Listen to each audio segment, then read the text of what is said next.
baits and twitch baits can be a deadly presentation for big pike in shallow bays.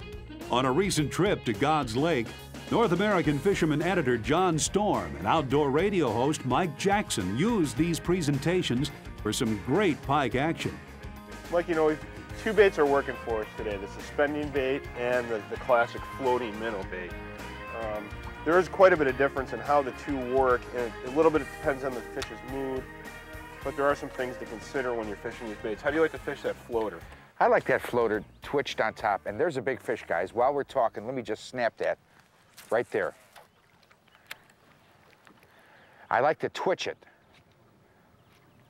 because that triggers more strikes than a straight-on retrieve. Now, Mike's fishing that floating bait. I'm using a suspending bait. I'm having great success on it. A couple key differences. Number one, as you're pulling it through the water, if you pause, it will suspend. It'll stay there. And actually, we're fishing steel leaders, so it turns into a sinking bait. It'll sink slowly because of the added weight. If you're running straight mono or super line to this, there's a pretty good chance it would suspend and hold right there. And then you can twitch it a little bit like Mike's doing on top, but I do that closer to the bottom. The other thing to remember when you're working these kind of wooden baits, or today's plastic baits, is that your steel leader should be pretty straight. When you start wrestling a lot of pike, they'll kink up, they'll twist up. And when you have those kinks in there, that's going to affect the way your bait runs. It's going to run it off to the side, left, right. It's not going to be as natural. So after I catch a few pike, I'll change up leaders. When I work the bait, I want a lot of side flash. I want to twitch the bait so it comes and goes to the side because it's imitating a wounded bait fish. Now, whereas Mike kept his rod tip high to keep that floater up near the surface, I keep my rod tip down near the water because I want a lower running depth, and it gives that overhand jerk, gives it a little more action.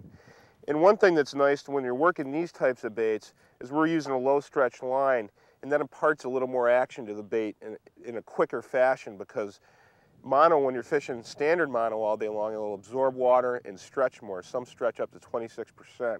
This low stretch line will give you a direct connection to the bait, and it'll give you more twitch. It'll actually save your shoulders a little bit too. You won't have to work as hard over the course of an entire day. Nice fish. Another big one. Oh, look at that. That's bigger. God, look at his back. That is awesome. He's going to take a run here in a second. Big, broad fish.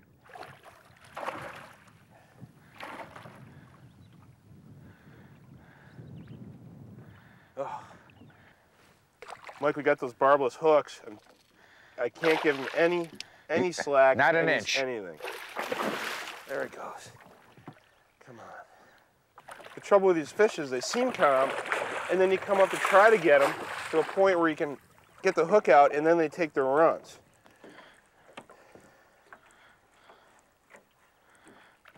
See, I got to tire him out. He's not ready at all. That's a rod breaker. That fish takes you under the boat, boy, and that snaps that rod in the gunnel. It's going all the way around the boat. Mike, you know, that's one of the reasons I like these 7-foot rods is because if the fish does run around the bow, I can stick it right down and work it around. And these worms have a real smooth drag, so it's not going to be jerky, and it's not going to snap the line in that way or give the bait too much pressure on a hard run. That's the key with a fish like that, John, because these fish are so ultra strong, you need a solid drag system.